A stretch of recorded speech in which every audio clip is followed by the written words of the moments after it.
Hello and welcome back. Sean here, Mountains Garage, Thursday morning edition. I was just about to put my 9-inch Ford service tools away because yesterday I went through two of them and set them up, took them apart, did what I had to do as far as changes and set them back up.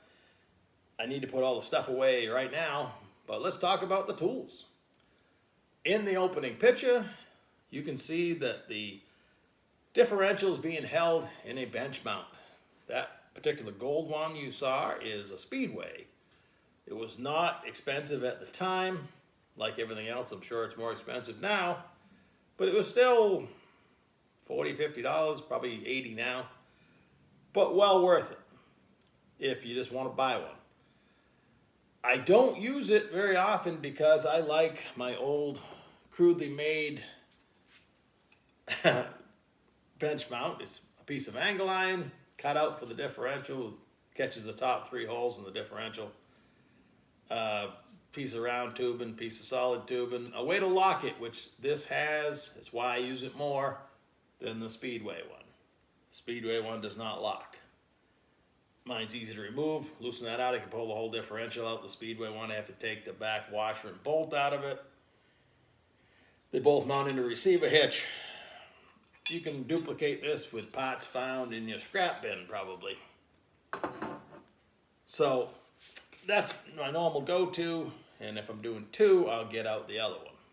I'll probably do some modifications to the Speedway one eventually. I mean, it works the way it is. It's just not my favorite. So, other than ordinary hand tools, you got to take the differential apart. Fortunately, with a 9-inch Ford, that's relatively easy. A couple of caps, the spanners to adjust to the bearing preload and backlash, which is one of the reasons why I love the 9-inch Ford. You don't need a case spreader or anything like that because you have adjustable spanner nuts. The pinion support, the entire pinion assembly goes in and out of the housing in one piece. The depth is controlled by shims that just sit down in between the pinion support and the housing. So everything's very modular. You can set the pinion completely up on the bench with the preload, bearing preload for drag, rotational drag, and then you can set the depth. Much easier than the other way. So you got to get it all apart. One of my, it was not a trick, but while removing it for the first time and subsequent times afterwards when you're setting up a solid pinion spacer, which is shimmable, you don't want to run a crush collar on a performance differential because under power you're going to continue to crush it and you'll have your pinion bearings will get loose. If you shim it solid to match the pinion support, that never has to change. You can service the bearings, bolt it right back together, and the spacing never changes unless your bearings were made completely out to lunch. But bearings are typically made, regardless of company, very specific as far as size goes. They have to be. So you'll find, and I find anyway, that regardless of bearing manufacturer, if the pinion support and the spacer shim has already been sized, you can literally swap the bearings, put it right back together, and your drag will be perfect. But you got to get the pinion off and on several times to do that. This is just an old snap-on, good old, I mean, we've talked about tools before and brands. I mean, I've never been dissatisfied with any of the snap-on tools I bought. I was dissatisfied with the snap-on welder I bought, but that's a whole other story. But tools was their main game, and like I bought this puller set that I continue to add on to even to this day when I find stuff for sale, reasonably priced. I'd like to have the big puller set with the big glass window, but I'm not there yet. But this is the old steering wheel puller, whatever else, but it works excellent. Pulling the yoke off. This particular yoke is threaded. If it's not, a couple nuts on the back side. If it has a U-bolt style, you'll find the yoke fits pretty tight on the splines. And if you have to remove it several times, that saves trying to hammer it off. And it's just easier. So a simple steering wheel style puller, you can gun the yoke right off, no problem. Now you got to get the bearings off, especially the outer bearing just slides off and on. The inner bearing's pressed. Depending on your situation, whether you just want to get the old bearing off to put a new one on, or you have a recently rebuilt rear end that has brand new bearings in it, and all you want to change is the ring and pinion ratio, you might want to reuse them. You can do that with the clamshell style puller. These little clamshells go around the bearing, put this outer ring over it. This goes down over, and as you tighten this rod, which is out, it pulls it off that easy. It works awesome. It also does your side bearings on the differential itself. It's a must-have. I've done it the hard way my whole life. I recently bought a different version of this from I forget which ring and pinion manufacturer it was, Motive Gear or somebody like that. They had one for sales when they first kind of came out 10, 15 years ago. I bought that one. I've used the heck out of it. One night I'm on the Vevor website. Vevor, if you're familiar with them, they're, Tool Pirates or whatever. They sell a lot of stuff for, it's offshore, but the prices are damn reasonable. I paid $70, I think, for this one. Less than the cost of new bearings. I just had to try it. And my other one was starting to develop a hitch here and there, because I've really used it a lot. So what the heck? And I've been using this for 2 or 3 years now. No problem. So it works.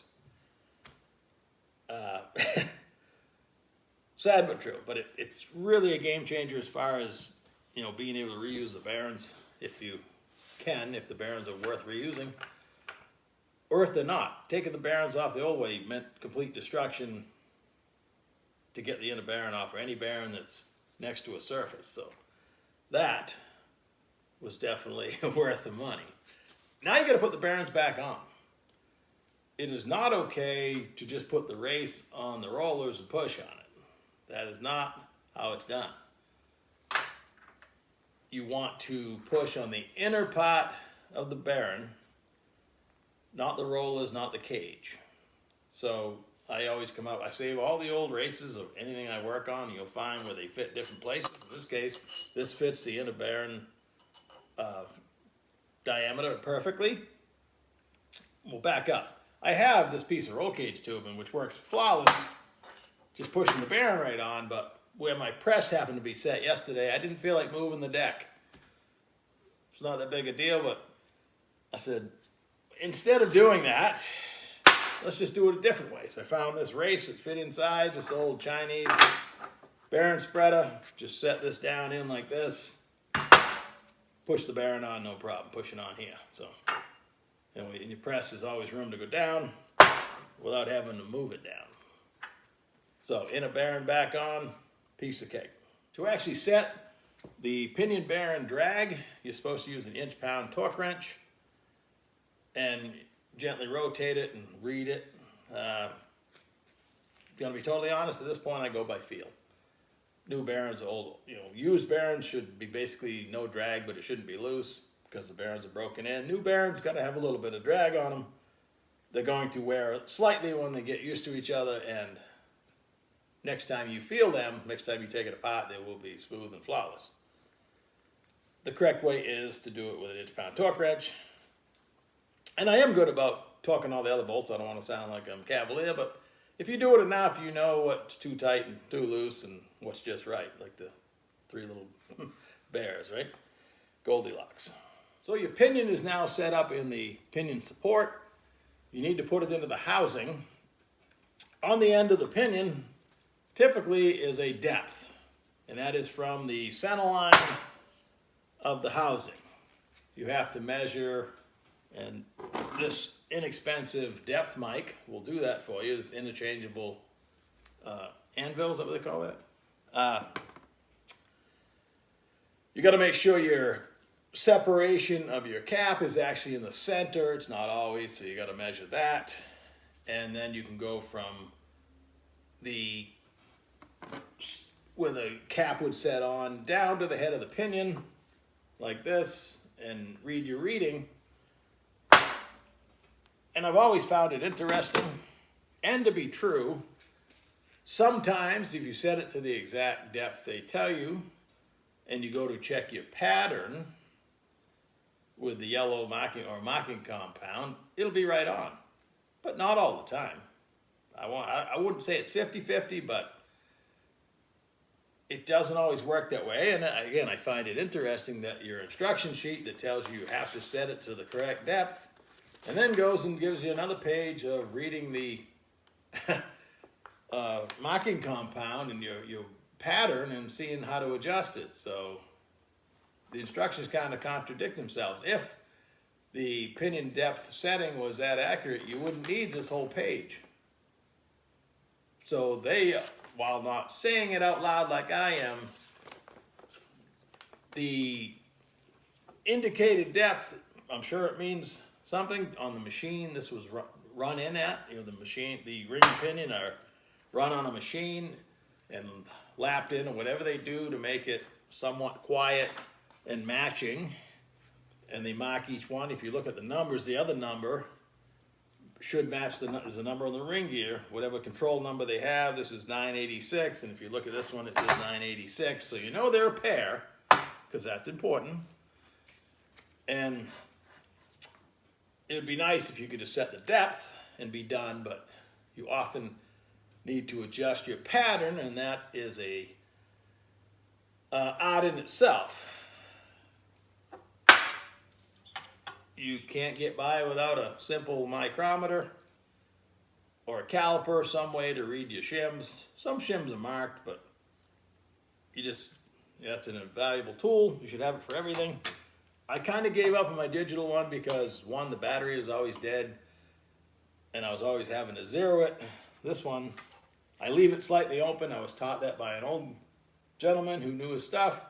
If you leave it closed, with the atmospheric conditions changing in temperature, it can get itself out of adjustment. Leave it slightly open, and the jaws won't force on themselves. And I can check zero just by closing it. I don't have to put batteries in it. And you should learn how to read it anyway. So I went back to my old manual caliper, and am much happier because of it. Another reason why I like my old homemade bench mount is I can stick my non-expensive, very run-of-the-mill dial indicator. It's a magnetic stand. It'll clamp on the edge of my bracket, and I can check the backlash. It's one of those things you can do by feel, but it's amazing how far you feel. My feel anyway is sometimes off by 3 or 4 thousandths. If I think I got about 10, I might have 12 or 13 or 14. And it makes a difference in the pattern. So you'd be surprised as you're checking the pattern how if you just tighten the backlash a little bit, it'll spread the pattern out and make it look acceptable where it was questionable before. So, and the instructions kind of walk you through that if you take the time to read them. Worth mentioning, but a lot of rear end work. I believe I've called it applied force technology. Is how much force you can put on something without wrecking it. This style hammer, I seldom, well, evidence that says different, but I seldom use the brass end, but I'm always using the composite end. I have these in different sizes. For this style work and transmission work in general, you can't beat the old composite hammer. The pinion nut to yoke clearance is typically tight, so you need a good quality 6-point chrome socket. Unfortunately, an impact socket's probably not going to fit. And it just so happens on a 9-inch Ford that this also fits my bearing removal tool. So 1 1/16. On my other bearing removal tool, I have a metric socket because it fit better. This was rocking too much, but they're both close. The spanner nuts I mentioned on a 9-inch Ford, you need a way to adjust them. This is just a piece of, have to be stainless flat bar, 2 5/16 bolts with the heads cut off, double nutted, and I slotted the inner hole and tapered the outer piece so there's room to move it, and this works perfect. I was going to make a handle on it, to cushion my delicate little hands. Haven't done that yet, but you can adjust this to fit the spanner because it changes. 9-inch Ford has different size carrier bearings. 289, 306. This is a 325. Or the two I did yesterday were 3.25 bearing cases. And the strange ones are 381 or 384, and they get bigger than that. So you need to be able to adjust to fit them all. Again, this could also be made out of your scrap bin, but doing it without it is difficult. I used to use a couple of punches and a pry bar and a screwdriver. Not the same. This 5/16 seems to be the common size for the spanner holes. It fits in perfectly tight, and you have feel. Having feel is very important if you're going to do rear end work. So I guess I've covered everything on the table. A lot of half the tools I'm looking at are homemade, or just simple ways to accomplish the job confidently and not end up bleeding or messing up expensive parts. That's the part I hate the most. You don't want to ruin perfectly good bearings by squishing them in the press or ruining the cage. Doesn't take much to nick the cage, and now it's ruined, and bearings nowadays are $30, $40 a piece. So this rig at less than 100, you can't beat it. And I don't know the origin of the one I paid $200 for, whether it's that much better or where it's made. So either way, use your own judgment there. Have a nice day, and I'll catch you in a couple days. Take her easy.